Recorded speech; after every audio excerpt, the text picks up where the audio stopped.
Hello, I'm Mike Korb. I'm a past chair of SME's Pennsylvania Anthracite section. Thanks for joining us today. Today is Thursday, September 8th, 2022, and today AIME is recording part three of my research on the 69 founding members. This part three is about the 16 members that were initiated on May 18th, 1871. Previously, I've done recordings of part one, which was the first day of the meeting, May 16th, where 23 members were initiated, and day two, this May 17th, when 30 founders were initiated. We aren't real sure who all was in attendance on the third day because it's not really very well recorded. But I think that most all of these people, except for Pete Peachin, were probably at the meeting because they're all local from the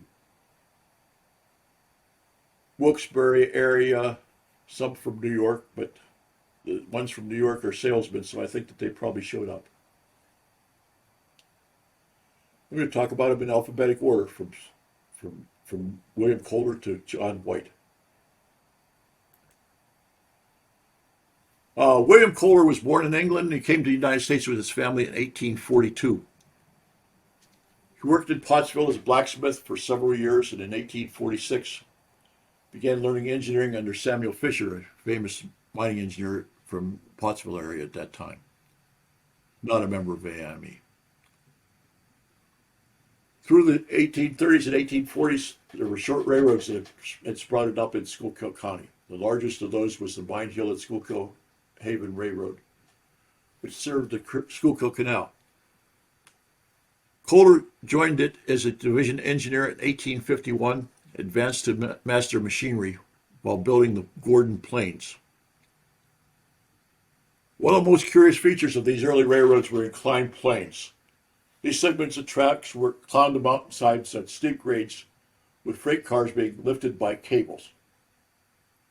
Pictured there in these slide of the map of the Mine Hill and Schuylkill Railroad, and also the Gordon Plains. They also had another set of planes. The Ashley Plains were an early freight cable railroad along three separately inclined planes between the Lehigh and Susquehanna watersheds that were initially built in 1838 by the Lehigh Coal Navigation Company's subsidiary company, the Lehigh Susquehanna Railroad. In the 1860s, the planes had deteriorated and improved equipment had been developed. So Kohler went to Ashley and engineered the building of those Lehigh and Schuylkill central shops and realigning and rebuilding of the three planes using the experience and the developed technologies they had gotten previous jobs. He retired in about 1880 and was later employed as the borough engineer. Ezra Brockway Ely began his career with the Delaware and Raritan towing line of the Camden-Amboy Railroad. He later had charge of the South Amboy coal wharves. Subsequently, he went into the coal business himself, working as a company of B.F.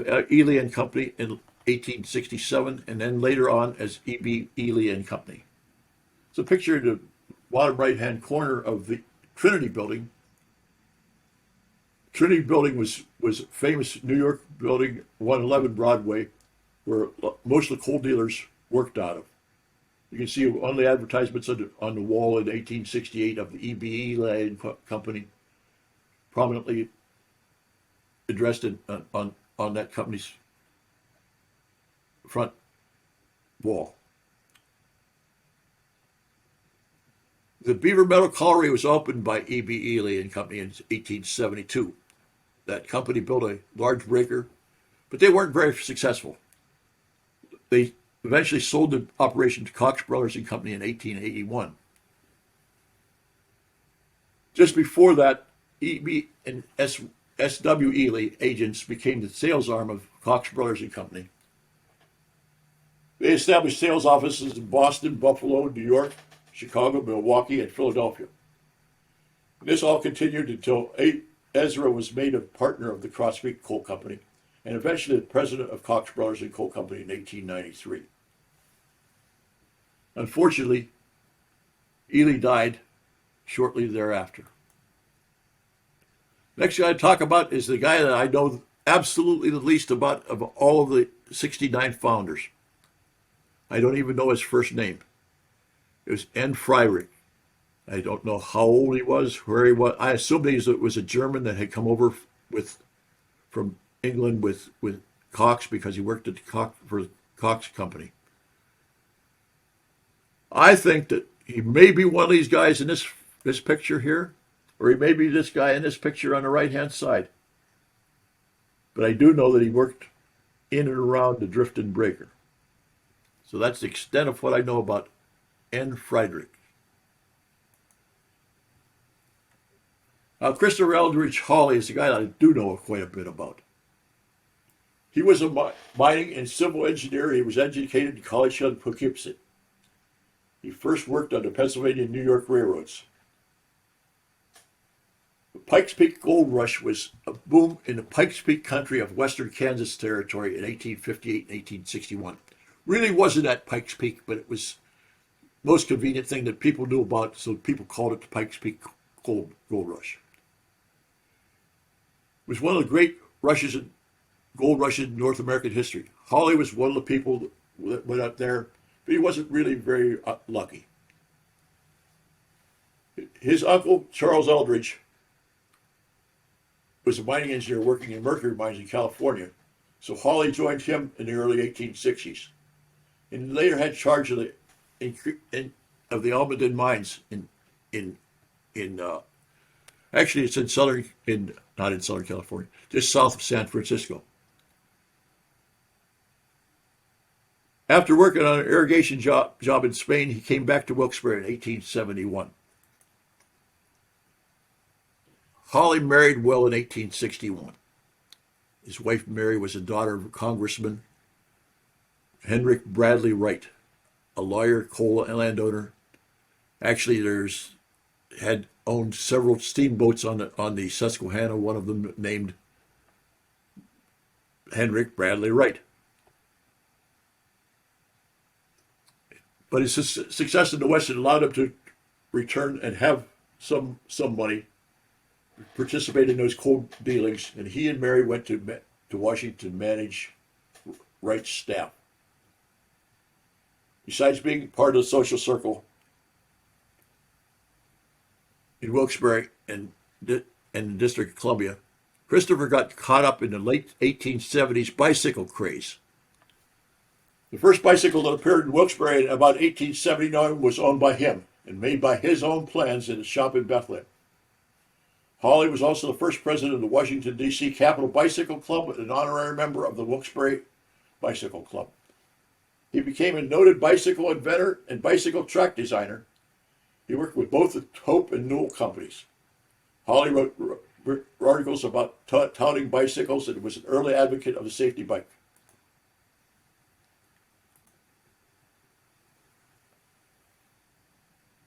John Hosey, at 14 years old, earned money in Scotland to pay for his passage to America, where he got a job as a stonecutter.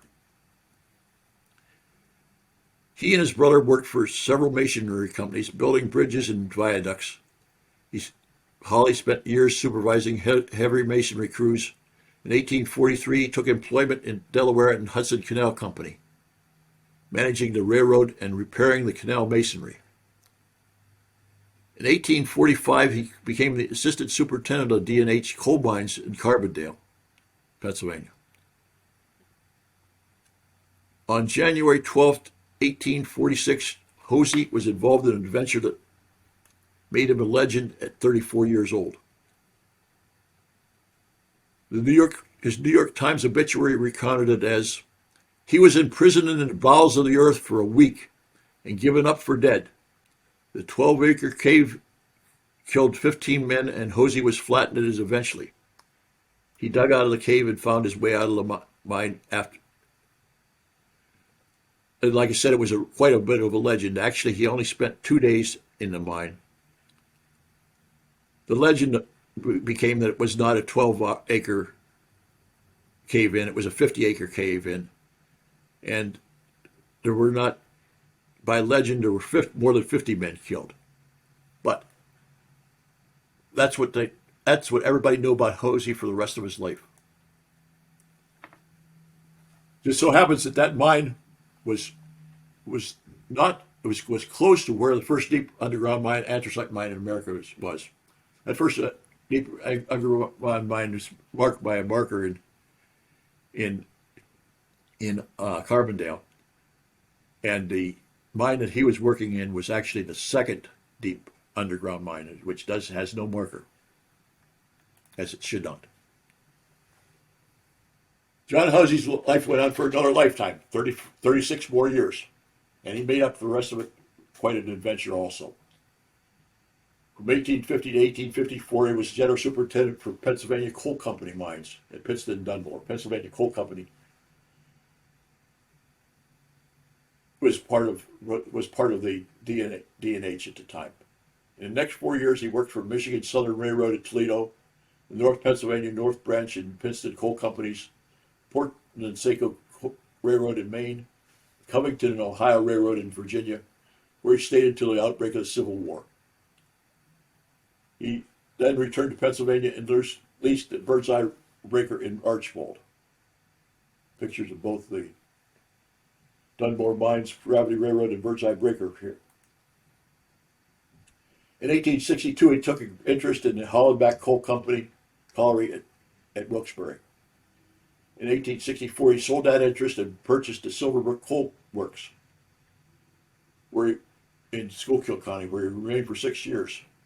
Silverbrook, all it remains of Silverbrook is the picture in the lower center of the picture, which is the acid mine drainage treatment plant at Silverbrook.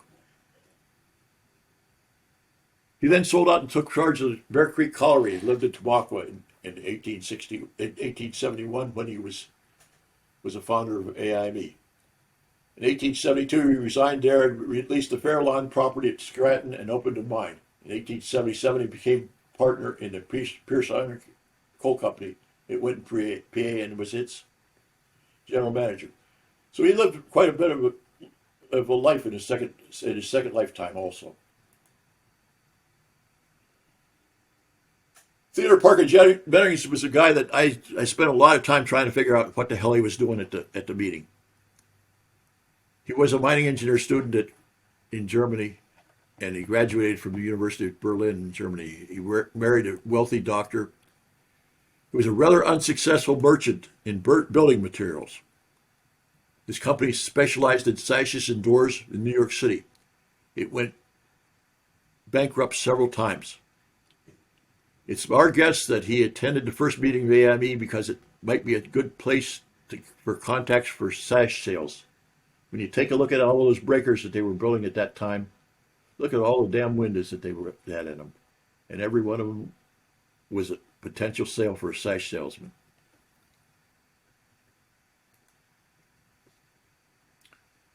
George Dixon Johnson, a guy that you wouldn't know too much about, except that there's a guy that's trying to sell his diaries. Diary books are for sale way too high a price. He moved to Pittston in 1849, and he earned the tinsman's craft from his uncle. He spent several years in this trade. He worked at the Pennsylvania Coal Company in the 1850s, resigned, went to work for Northern India and a railroad, and then worked for the Delaware and Hudson Company.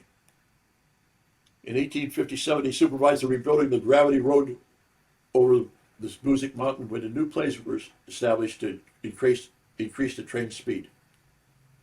He later returned to the Pennsylvania Coal Company. It was their land agent for 30 years before he retired.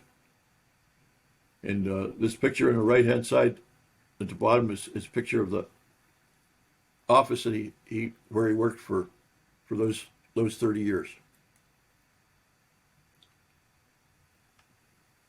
Arthur McClellan was known as General McClellan's younger brother. He was the younger brother of George McClellan, the leader of the Union armies at the beginning of the Civil War. He was also Eckley B. Cox's cousin.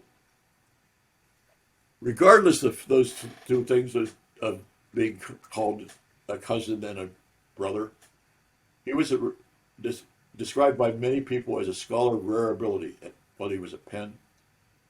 And after joining Cox Brothers, he was appointed purchasing agent and superintendent of houses. He became the general superintendent of one of the best-known men in mining and railroad circles in northeastern Pennsylvania. Some of those superintendent of houses, pictures I have here of the Cox settlement in Drifton. The hospital itself, a Drifton miners' home, and actually they had a concert hall.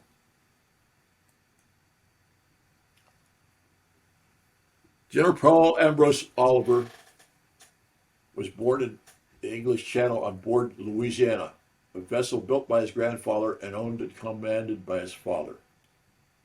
The family lived in Germany when he was a young man. He settled in New Orleans in 1849 and became involved in cotton export and shipping. The Civil War began in 1861. He enlisted in the New York Volunteers as a second lieutenant. He took part in 25 battles and was brevetted Brigadier General of Volunteers at the end of the war. In Georgia in 1864, Oliver assisted in preventing a disaster caused by Union troops firing into each other. The brigade being fired into was led by Colonel Benjamin Harrison. When Harrison became president, Oliver got the United States Medal of Honor.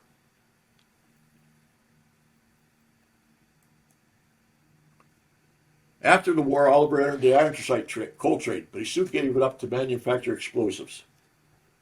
He worked at the factory was located at a town called Oliver's Mills at that time.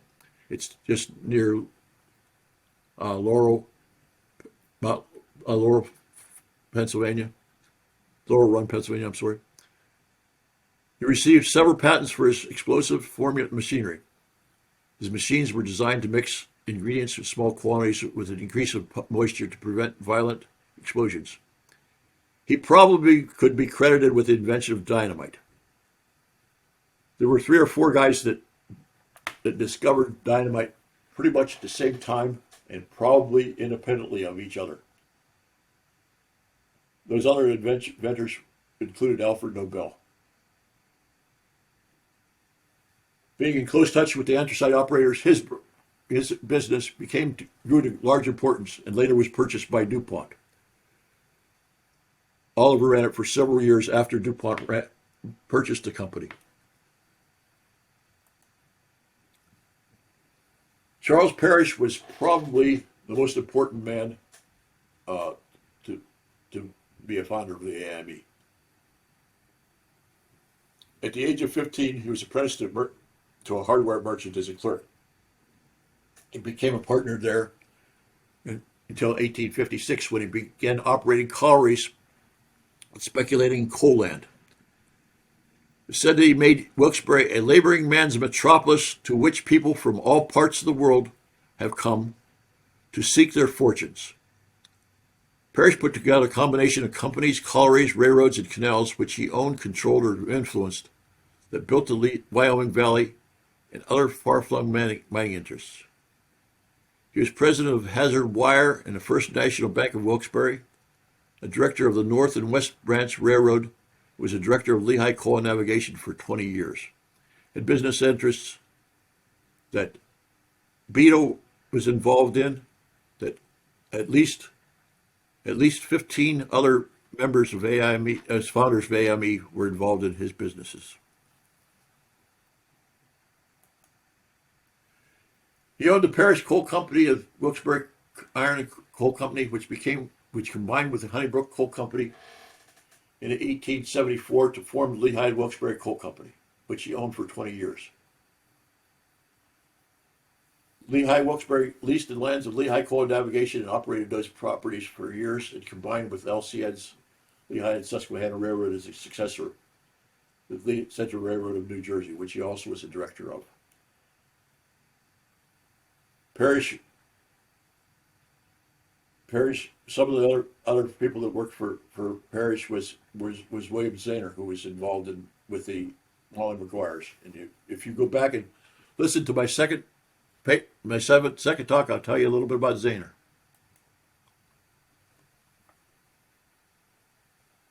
Frederick Brown Parrish was a son of George Parrish and nephew of Charles Parrish,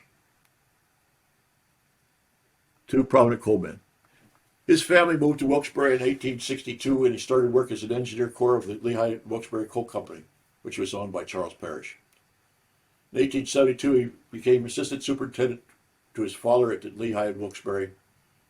In 1874, general superintendent of Charles Parrish and Company. At the time of his early death, he was president of the Hillman Vein Coal Company and the Hanover Company, and was vice president of Red Ash Coal Company with AIME founder, with another AIME founder. Besides being an initiator of those three companies, Fred was a prolific designer and inventor. I can't imagine what all he would have invented if he had lived longer. But these were some of the inventions that he came up with. There were stops for the shaft stops for an elevator shaft. There were inventions for various different things, but all of those things were invented by Fred in a short lifetime. Edmund Cash Peachin was like I said, was probably one of the few people that were initiated on the third day that was not there. He had sent Joseph Bramwell to his first meeting as his representative because of his pressing business at that time. He graduated from the University of Pennsylvania in 1856, studied law and practiced from 1859 to 1868. He became president manager of the Dunbar Furnace Company. Like I said, Bramwell and several other founders worked for him at Dunbar. There's a town just outside Dunbar that's called Peachin. Peachin was then for 2 years was general manager of Southern States Coal, Iron, and Land Company in Tennessee. Later on, he was president, general manager of Cincinnati Portsmouth and Eastern Railroad, and general manager of the Virginia Development Company in Roanoke. In 1892, he retired from active business to his country place Grayledge Farm near Buchanan, Virginia, which you can see today. Picture on the right-hand side.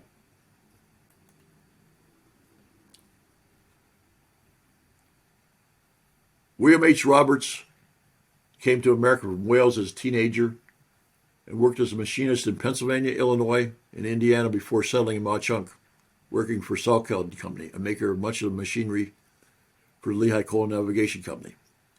While he was there, he patented a steam engine, pumping engine and other equipment in 1870, making enough money to purchase the Lancaster, Pennsylvania Locomotive Works. In 1877, repurposing it as a Pennsylvania rolling mill manufacturing company to make a steam pump and other things. Unfortunately, a nationwide strike occurred just before he opened the business, and it failed. He wasn't able to get any parts. And his men went on strike. He sold the company to Penn Iron and moved to Philadelphia and went back to being a machinist and inventor.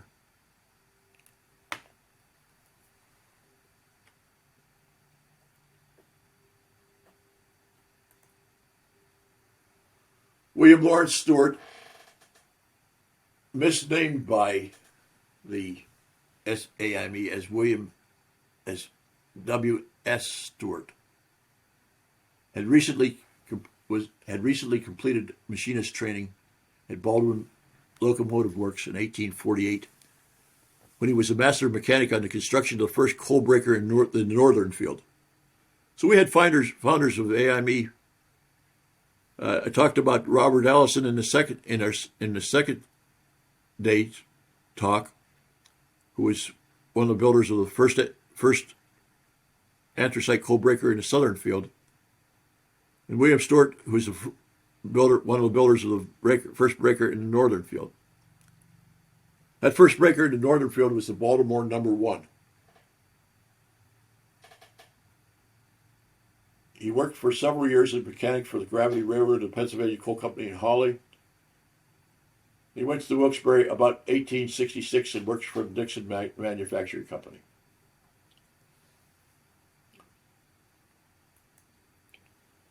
Stewart then joined Dana and Company Valley Iron Works, which became part of the Wyoming Valley Manufacturing, with Stewart as partner and superintendent.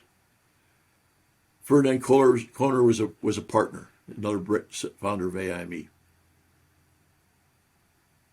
Stewart later became president of Wyoming Valley Manufacturing.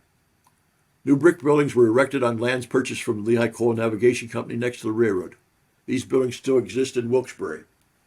They made light and heavy machinery, steam engine, pumps, mills, castings. They began building locomotives in 1873.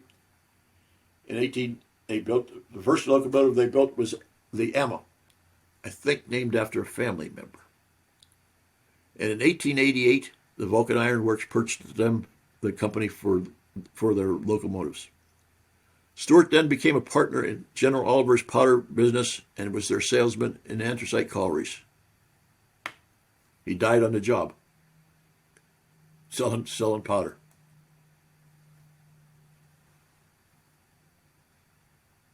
William Gilbert Wentz was a brother-in-law of John Housie,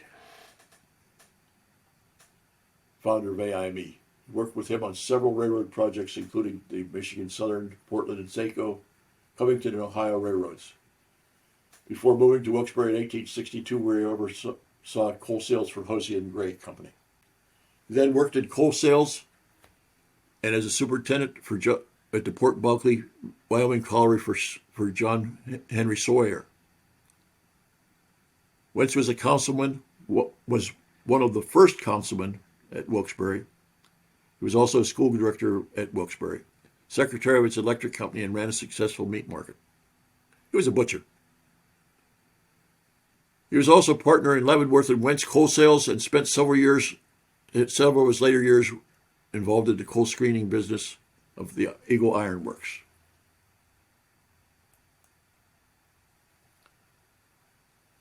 John White. Now, I'm going to tell you,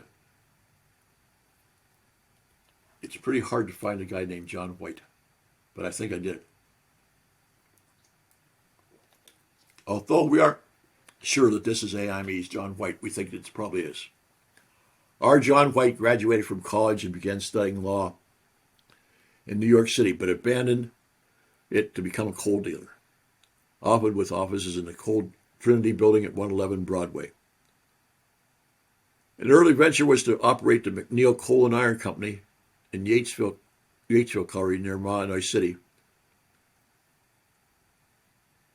Two breakers with a combined capacity of 1,200 tons per day, employing 450 men and boys. He also bought and leased the West Lehigh Coal and Iron Company and combined them under Irving Stearns, founder of AIME, superintendent. Pennsylvania Railroad, Pennsylvania and Reading Coal and Iron bought them in 1874.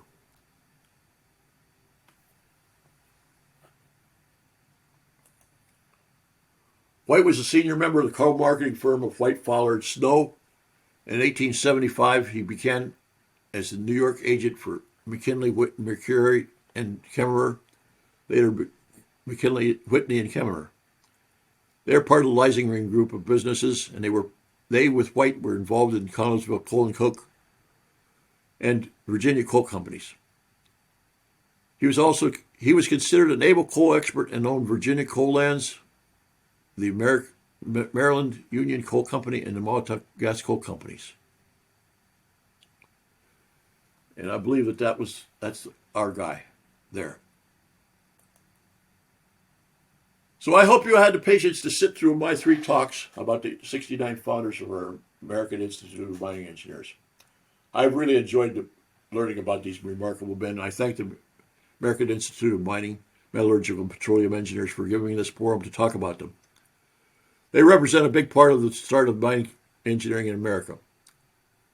We would like to talk more about some of these guys that I didn't know anything about. If you happen to have any additional information on any of them, AIME and I would be very glad to hear it from you. Thank you very much for your time.